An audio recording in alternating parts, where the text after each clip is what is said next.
So to start things off, I realize that my microphone speaker is right next to the Sculk sensor, and you may be thinking, shouldn't the Sculk sensor be picking up my sound?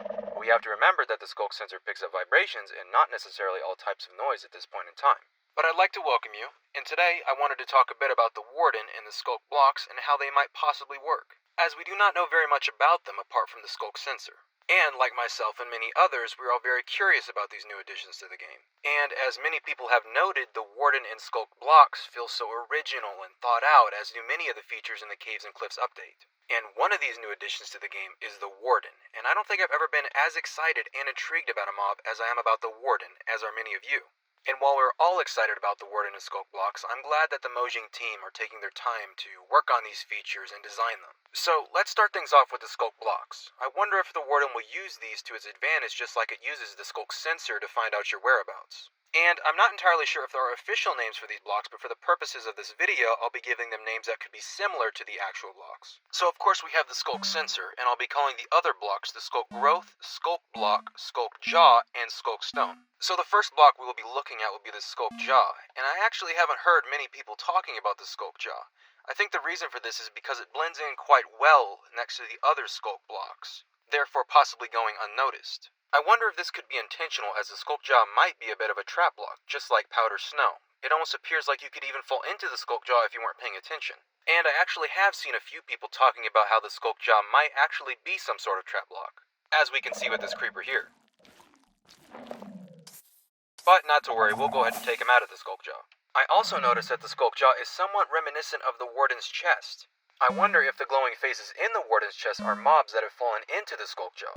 It even looks like the Warden could jump out of the Sculk after enough mobs have fallen into the Sculk jaw. I'd want to stay far away from a glowing Sculk jaw if this was the case. And if you were to fall into a Sculk jaw, perhaps the way to make it release you would be to simply swing your sword at it a few times. This could be quite tricky if you were to fall into one while the Warden was chasing you, going back to the idea that the Warden might use the Sculk blocks to its advantage. Okay, so while I was writing the script, I was rewatching the Warden clip from Minecraft Live, and I noticed something that definitely surprised me, and it's actually regarding the Sculk jaw. So I hadn't really noticed before, but the Sculk jaw actually is in the Warden clip, as you can see here and here. I was watching the clip to see if King B-Dogs actually stood on top of the Sculk jaw at any point.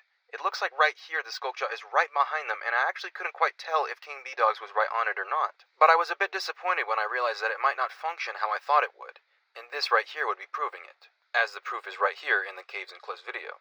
But then I saw this next part that I never picked up on, and I actually had to do a double take when I realized what I saw. So King B-Dogs jumps back after shooting the Warden, and I spotted this right here. Those tan pixels were not there a second ago. As you can see here, it's not there.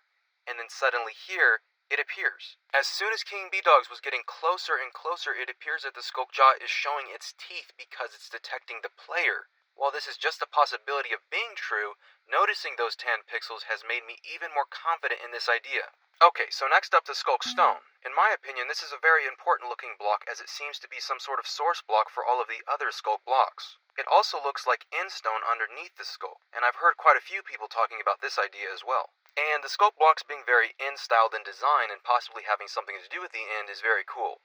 I also really like the idea of the Warden somehow guarding the stronghold and end portal.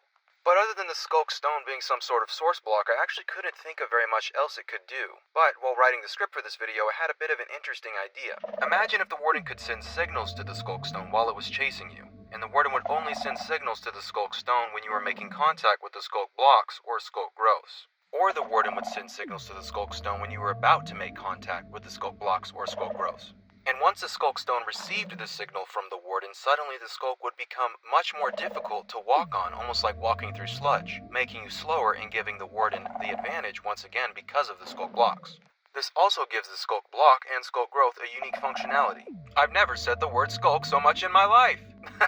And also from the Caves and Cliffs video, I noticed that the Sculk stone even seems to glow, as you can see here and here. I also didn't realize, but this block here looks different from the other Sculk blocks that we've already seen, so I'm not sure if this is something different or not. It's got a bit of an ender chest look to it in my opinion. Okay, the Warden. One thing that I really like about the Warden is that it seems you won't be able to easily attack it just by hiding under a few blocks and hitting it over and over. And you won't be able to build up a few blocks to escape it, and I've heard a couple times that the Warden gets faster the more that you attack it. And from what Mojang has said, it really seems like the Warden is a mob that will be very different from every other mobs in terms of how it behaves. And I think that is fantastic, that the Warden is going to be a mob that you'll probably need to think twice about interacting with. But what ways could the Warden counter our methods? As we can see here, our player is hiding under a block, and let's just say that the Warden cannot get them. But what if the Warden could grow Sculk underneath itself to get to you when itself cannot? So the Warden will use the Sculk to try to trap you into a Sculk jaw when it can't reach you.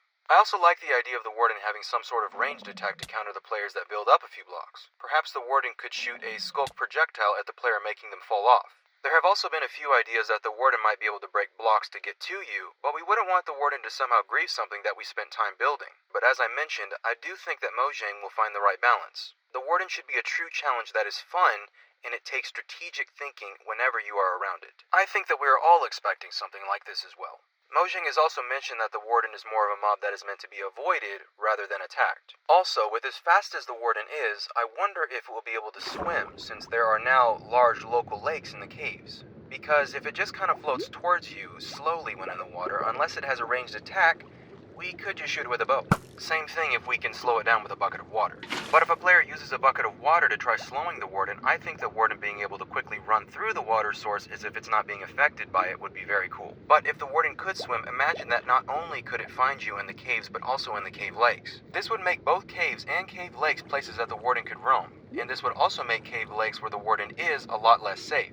Because at the time being, there aren't really any hostile mobs that spawn in them to my knowledge. And Skulk's sensors can actually be waterlogged. It seems like the reason this was added was to silence the noise that the Skulk sensor makes. But what if all the Skulk blocks could generate in the cave lakes near the Warden as well?